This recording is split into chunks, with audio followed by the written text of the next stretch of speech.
Ooh, girl, are you exhausted and worn out? Like, you need deep soul replenishment, but there's just no way you can travel right now. I got you. This is why I'm hosting a virtual rest retreat at the end of February, and you're invited. It's a real chance to get rest at a fraction of the cost of an in-person retreat, and you can do it at a pace that works for you. You don't even have to go anywhere to receive this rest that you need. Learn more and join me at aliciamichelle.com/virtual-rest-retreat. Hi, I'm Alicia Michelle, best-selling author and ICF certified Christian mindset coach. I've helped tens of thousands discover how to build emotional confidence using practical, science, and scripture-based mindset tools. If you're ready for less overwhelm, healthier relationships, and more calm and freedom in Christ, you are in the right place. Let's get started. Hello, my friend, and welcome to today's episode of the Christian Mindset Coach with me, Alicia Michelle. It's the end of January, and we're in this interesting phase where we are past the holidays and we aren't quite yet to spring and to Easter and even things like Valentine's Day, where we have some holidays and fun activities and brightness to look forward to. But for many of us, it's still dark, gray, cold, and winter outside. It's an interesting season for those who live in the more northern areas of our planet, because for many of us who live in those areas, suffer with things like seasonal affective disorder. In full disclosure, I live in Southern California, where we have sun year-round, and I don't struggle with seasonal affective disorder. However, I have lived in other parts of our country in the U.S., and I have many friends who live all over the world, and I had a chance to interview 3 of them who live in northern climates and who struggle with SAD. Actually, they were the people who got me interested in talking about this topic today on the show, because I had never really realized the impact that this sort of weather phenomenon that happens as a natural part of the seasons it affects millions of people every year in terms of their mental health, depression, even their eating habits and hormone production. So many things are affected. And as a result, all of the things in life can be affected: relationships, motivation, exercise, desire to go out and do things or to accomplish. And it's a very interesting combination of feelings and experiences to have right after the holidays, and maybe some new plans for the year that you were looking forward to. Many of us feel these blues at the end of January, beginning of February, and we're not quite sure what to do about it. So I wanted to talk about this topic of seasonal affective disorder from a couple of different things. First, I want us to acknowledge that it's real. We're going to talk about some of the biological aspects of what's going on.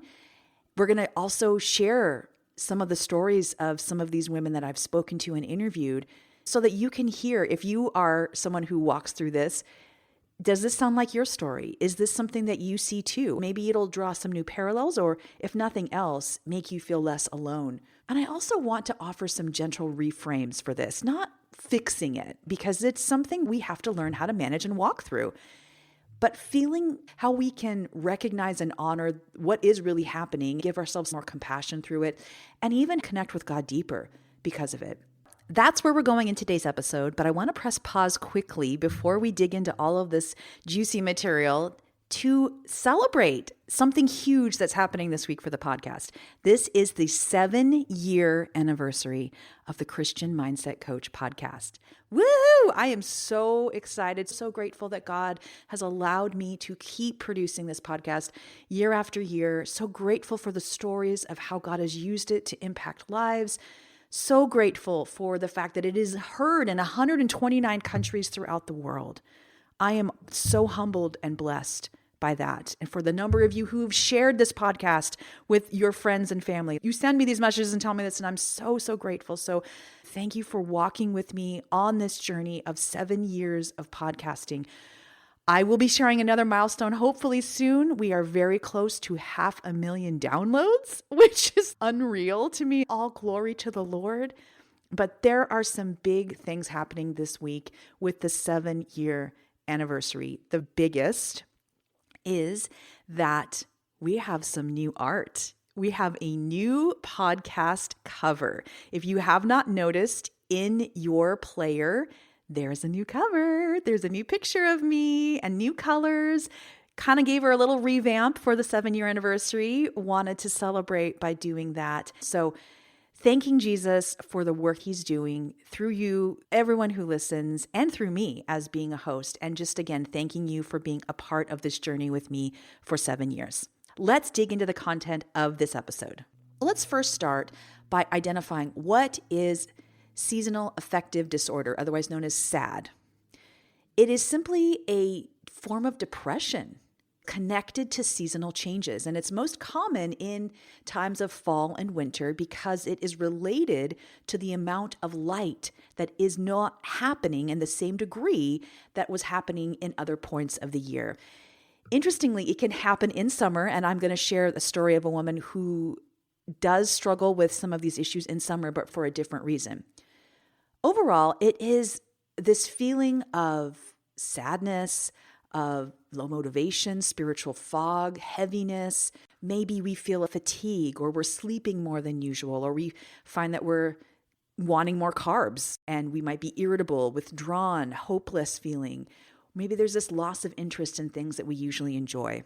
Some of these symptoms are signs of regular clinical depression. So it is important to say here that if you are experiencing this, you may consider if this is something seasonal or if it is something beyond the season itself in terms of the weather. If that's the case, either way, if you feel like you need a little help through this kind of a season, if you want to speak to someone to help you process some of the things that you're walking through, I highly encourage you to check out a counseling resource that I recommend, or find one in your area. I recommend BetterHelp, and I can offer a 10% discount on your first month if you go to aliciamichelle.com/counseling.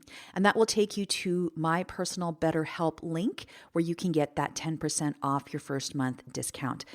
I just encourage you, if you feel like this is something bigger than just a seasonal thing, or if you feel like you need some extra support during this time, check out that link or get help to work through what you're feeling inside. Interestingly, SAD is more common in women, and if there is a family history of depression, for many it begins in their 20s and 30s. It's more common for people who live further away from the equator because those people have less light in their days. Ultimately, it has to do with the amount of light that a person is not receiving that they would normally be used to. So that reduced sunlight affects our circadian rhythm. Our circadian rhythm is that internal 24-hour clock that our body has that helps us cycle through all of the changes that we go through in a day, from waking to sleeping. Our hormones, even our temperature, digestion, are affected by the circadian rhythm. And so that master clock in the brain tells us when to feel sleepy, and that's when our body produces melatonin to help us go to sleep. And it tells us when to be awake, when to be alert. When this is disrupted, all sorts of things, like we said, the hormones like melatonin and even serotonin, which is our mood regulator, that is affected. And so when we have this change in light, we need to understand that if we are feeling the depressive fog, the fatigue, the sadness coming on, this is not something we're making up. This is a physical response our body is having. God created our bodies and he created our souls, and if our souls are responding to what's going on in our body, then it's normal for our soul, mind, and our thoughts, and even our emotions to be affected by what's going on in our body. Everything is connected. So it doesn't mean if our emotions are changing because of this reduced light, it doesn't mean, number one, that our faith is weak. It means that our nervous system is human, that our body is made the way it was made by the Lord, and that it's responding to the changes in its environment. And that is completely normal. Interestingly, because we are all wired a little bit differently, we all have that same mainframe that God gave us, but we respond to things a little bit differently as unique human beings. I'm going to share these 3 stories, and you're going to hear that all 3 of these women experience SAD and have experienced it for years and years as adult women, but they experience different aspects of it. Because, of course, their bodies are synthesizing it slightly differently as unique humans, going through things related to our emotions like hormonal and biological changes. It's going to affect if we have had certain issues in our past that we have to work through, or we have relationship challenges. Those things are going to come up in a unique way because of what we're going through with SAD. So I have 3 women. I'm going to give them fake names. These are not their real names to protect their identity. The first one is Chrissie, a friend and client of mine who described this as feeling like the day is passing her by. So she says that she feels extremely drained by the gray, by the wet, by the weather. For her, some of the hardest months are after Christmas because everything leads up to Christmas, but then afterwards it's still gray and dark and there's not a lot of things to look forward to until the spring. For her, it's more hopelessness instead of the sadness. That's what she really struggles with. And what she has found is a daylight lamp, which you'll hear in each one of these women, a daylight lamp has been helpful. So she has a daylight lamp next to her desk and uses it until she sees natural light appearing because she goes to work super early at the same time as throughout the rest of the year. But because it's so dark where she lives in the northern area, it's dark when she wakes up, it's dark when she's first going into work, and it's dark when she's coming home. And so that daylight lamp really does help her mimic and receive some of that light. She says it makes a difference for her. Interestingly, she is from Europe. In the area of Europe where she lives, she says there's not a lot of air conditioning. So for the summertime, she struggles with some of this as well because she finds that because she doesn't have air conditioning, she wants to go inside because she's also sensitive to the heat. So she goes inside and has to close all the blinds.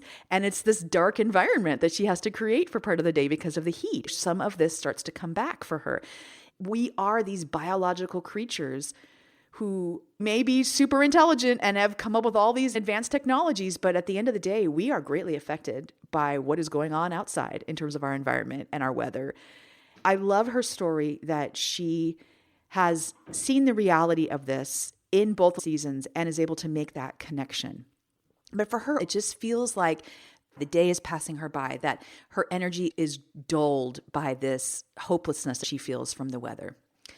Another woman, Melody, says that she feels pressed down by the darkness. That's how she described it. That time change we go through where the darkness is already starting to happen, but then the time change kind of furthers it along. It feels this heaviness, this pressing, like it's hard to even begin. She says everything requires more effort.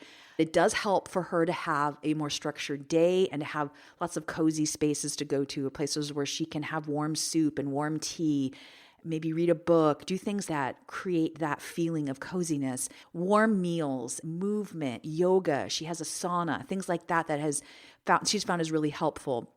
That she does a daylight lamp for 30 minutes a day. That is part of her routine, but she has been able to recognize that even the smallest tasks can feel exhausting.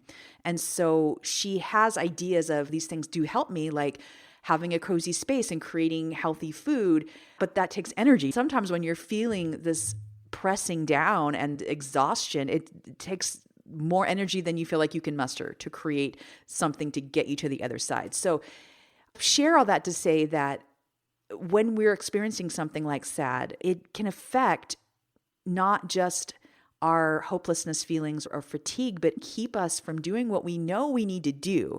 That is all tied together, and we have to learn how to walk ourselves through that to decide, is it worth the effort, or is it just something that I really cannot do right now? And we have to continually be working with God on that. And then the third woman I spoke to, Beth, for her, she said, and this was so interesting, she says it's the gray, not the cold. She gave a really interesting story of she lives in southern Canada and she had traveled 3 or 4 hours north, still in Canada, of course, but to an area where there was a lot more snow on the ground and less clouds. Where she lives, it's more cloudy. And she was saying that it was like a night and day difference for her, even though this other area was colder and covered with snow because of the light outside, the brightness that was happening. It's just, she felt like her soul was coming alive again to have that light around her. So it wasn't the cold. She's like, I was dressed to the nines with all this gear and stuff on, but I noticed that because the sun was out, I felt so different. She described sun as food to a hungry person. That gray haze creates a hopelessness and what's the point, thinking that even though she's gone through these same life circumstances to go from 2 distinctly different situations and seeing them on completely different emotional lenses. The only change was just the light. That's fascinating to me. What has helped her is light boxes. We talked about that with the other two women as well. She has a sunrise alarm clock, which is a clock that slowly begins to light up as it gets brighter to the time of when you need to wake up. And also, she has a lot of bright colors and plants and tries to create a cheerful environment inside. So she describes that in her living area, she has a couch and plants specifically positioned next to the windows. When she is in that room, she can absorb even the tiniest bit of light coming through the windows to help her. She was very honest that the light therapy does help, but it's not a cure. And she really does want to be able to have times where she can get away to have more experiences, to get more light. I understand, like her and like you, I'm sure too, we all maybe would love to travel to get what we need to feel better. And in this case, having more light. But for some of us, that's just not possible. So she's able to, when she can, get away and get more light. But in those seasons in between, she's finding that these are the things that are helping her. But she knows that it's not a long-term cure. What's really helped her in terms of her faith is that she has stopped minimizing it, because at first she felt like, well, I'm making this up. This is what she said, a first world problem. And she's able to more easily bring this to God, to say, God, what do you want me to do with this? Because I need to live here right now. Show me how to get through this. And I think that's important. And we're going to talk more about God in a minute here and his involvement and how we can invite him in, because he created our bodies and he puts us in certain places. And so I think it's fair that, because he also wants a relationship with us and wants us to be honest, that we come to him, even with things like this, to say, Lord, I'm feeling this way. Help me to balance what I am feeling as an emotion with your truth. We can use tools like A.D.D. If you've been listening to the podcast for a while, you know that we talk about my model for managing emotions: acknowledge, discern, and decide. I wrote a book on it called Emotional Confidence if you want to learn more about that model. But that model itself can help us work through any sort of feeling, but this is an example of one that we can use it for. So I want us to take all of this truth about what SAD is, that it is a real thing happening in our bodies, that it is going to be a slightly unique experience for each one of us, and that it's something that we need to learn how to work through. There are helps in terms of physical helps, like light boxes and sunset alarms and things like that, going to places where there is more light. And that compassion plays a role, of course. But I want to offer a reframe here, okay? Because yes, this is something that we're walking with the Lord with. And I can't help but think about, when we think of the winter, you think of the dark as being a time of wilderness. Wilderness. There are so many seasons of wilderness or desert seasons in the Bible. And we have these cycles in life where we have abundance, rivers flowing, fruit being produced, all of these things where life is really much easier. And then we have seasons where it feels dry and we feel lost and unknown. I know you've walked through a season like that, because we all have. What if we could take something like SAD and we could look at it and think, what if this is a natural time for me to think of this as a wilderness season, and not a wilderness season in a negative way, but a wilderness season in the sense of a time of deeper going inside of myself, a deeper consideration of what is happening in my life, and grow the most during these times of the wilderness. I can think of 4 people off the top of my head that had wilderness seasons and experienced a deeper walk with Christ because of it. Elijah, he was depleted. He was depressed. After doing all these great movements of the work of God, he goes off into the wilderness. And at this point, he is asking God to take his life. We read about that in 1 Kings 19.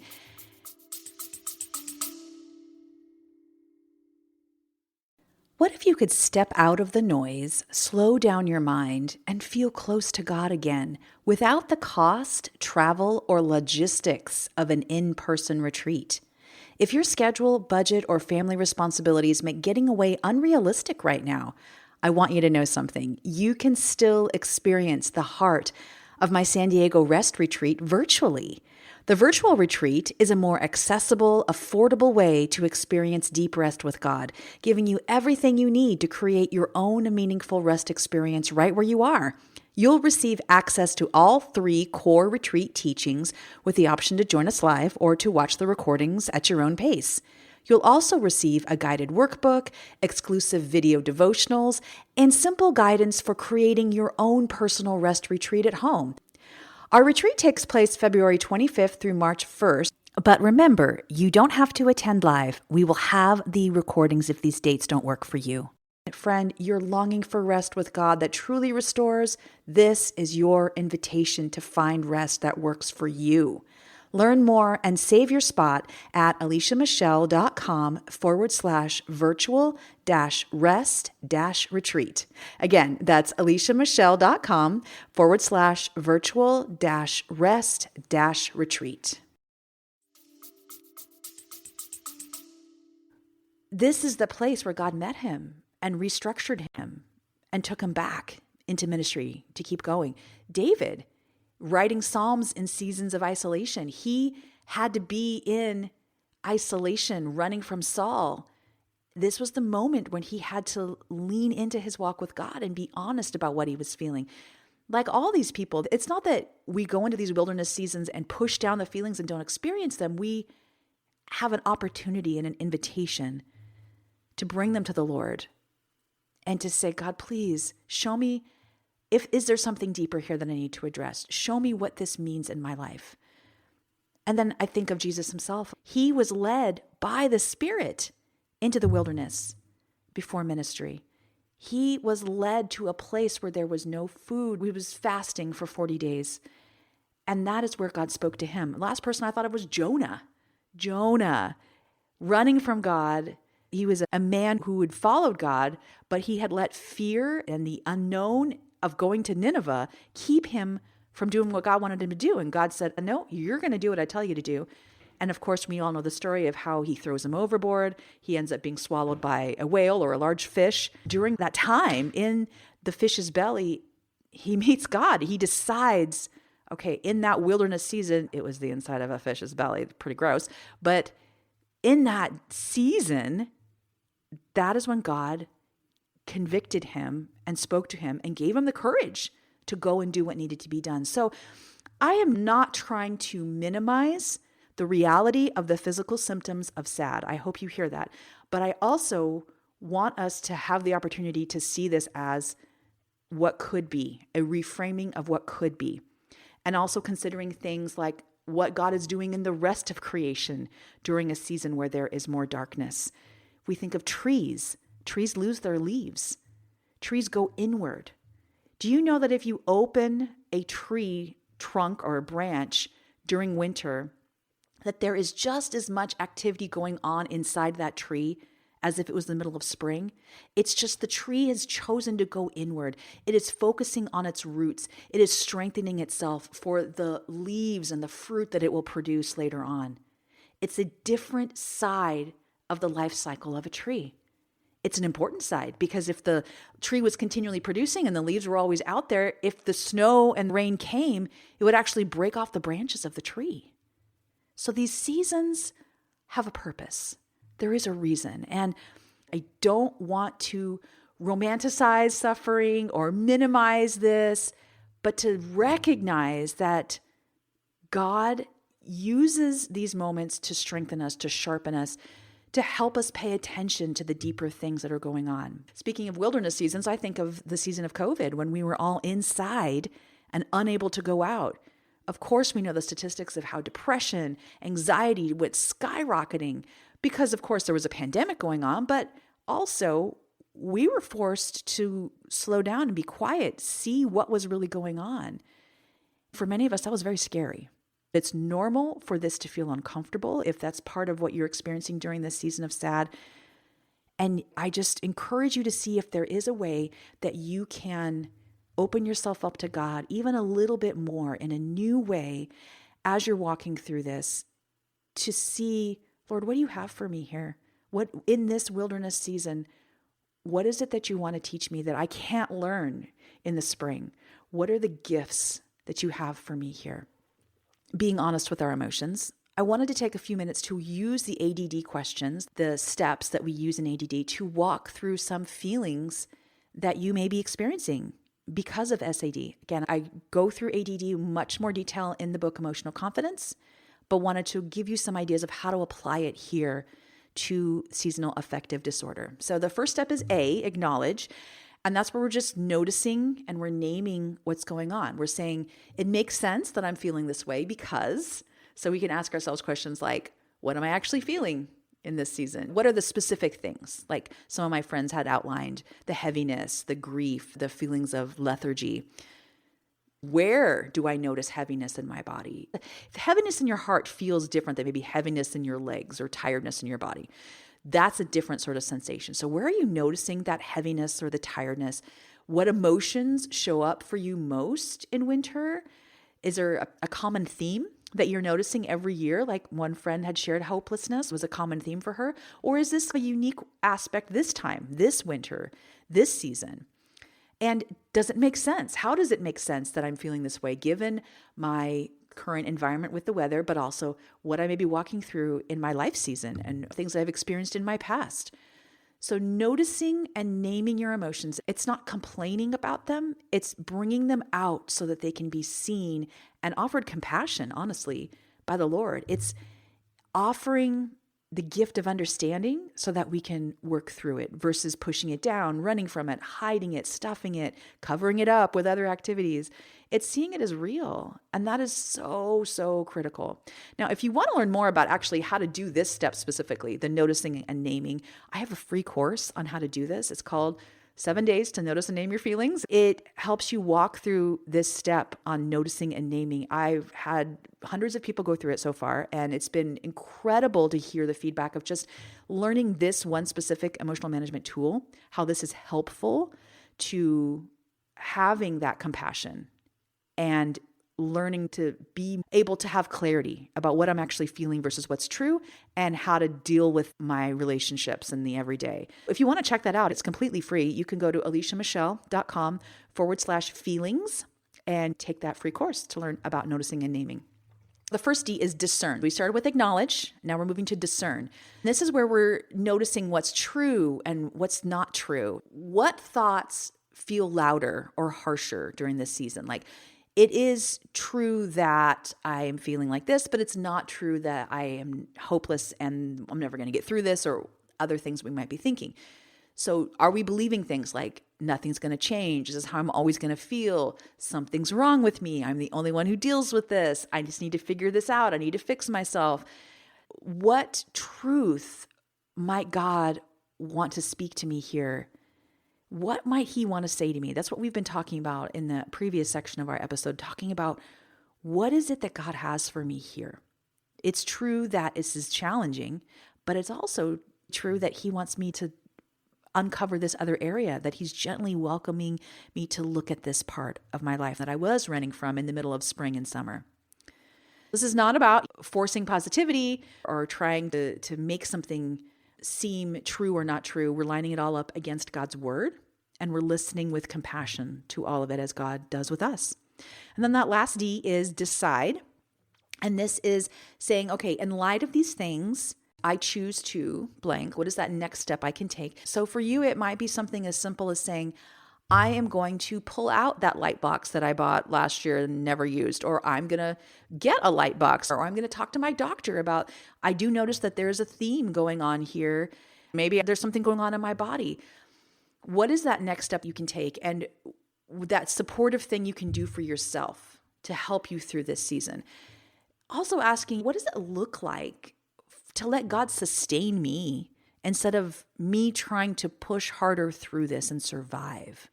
What does it look like for God to sustain me, like he sustains the trees and gives them their nourishment during winter, even without the light and without leaves to produce the chlorophyll that they need to have that energy?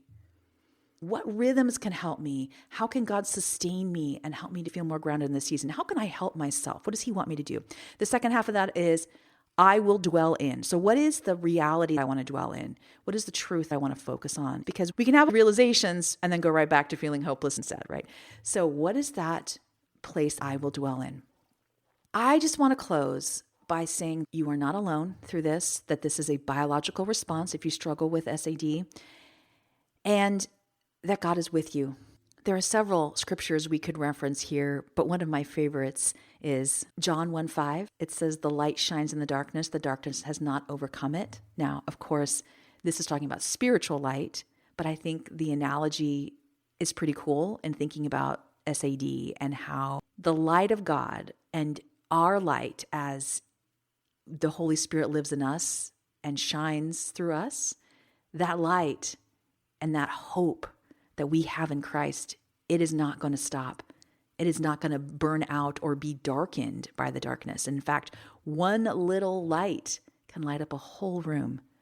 So don't be dismayed that even if your feelings and your body, because of the reaction it's having to the environment, it's telling you that there's hopelessness. That is not the reality.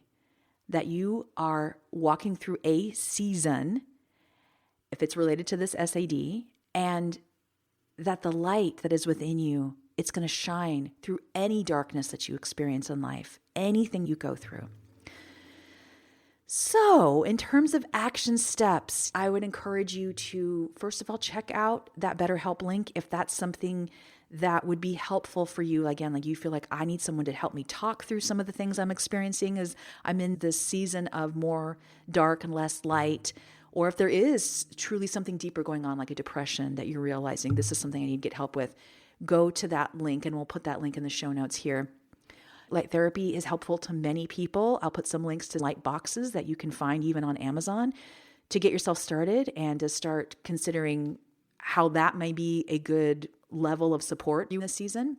Movement, exercise, finding ways to bring physical comfort. These are all rhythms we can create to help ourselves. We have to create these scaffoldings to support ourselves through seasons. We have to set up those scaffoldings. God is the one who's going to sustain us and give us what we need, but we also have to help ourselves and put those things in place. We can't not take the medicines, for example, if we have a sickness. We can't do the opposite of what a doctor has ordered and expect there to be healing in the way he's saying. We have to support ourselves in the best way we can through this.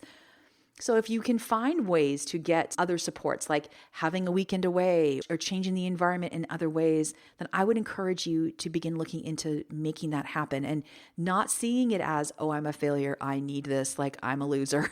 No, this is you getting the support that you need to help yourself. What if this is the lifeboat that God is offering you to help you through this season? If you need help processing the emotional side of it, the name course is a great way to learn that first step in walking through our emotions, which is noticing and naming our feelings. It's completely free.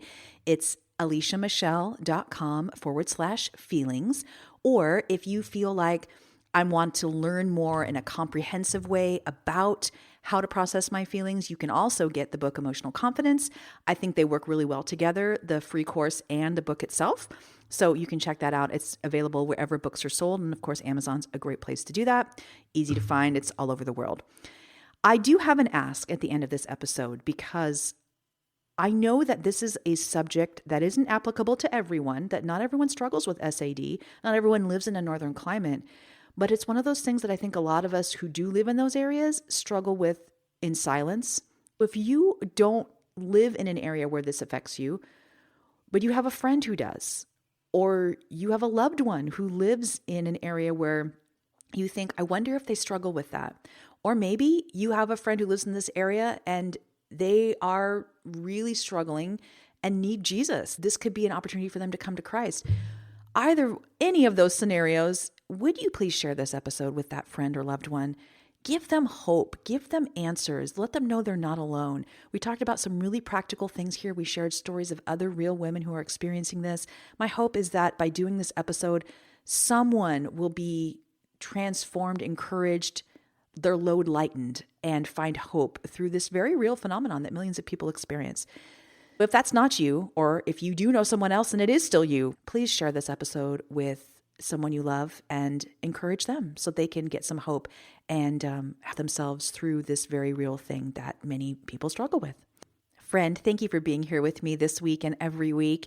I love hearing from you on how God uses these episodes to encourage and brighten your day or give you new insights on managing emotions. Thanks to those of you who have been sharing those lately. It's really been a light to my heart. Take care, and I will see you back here next week for our next episode. Bye-bye.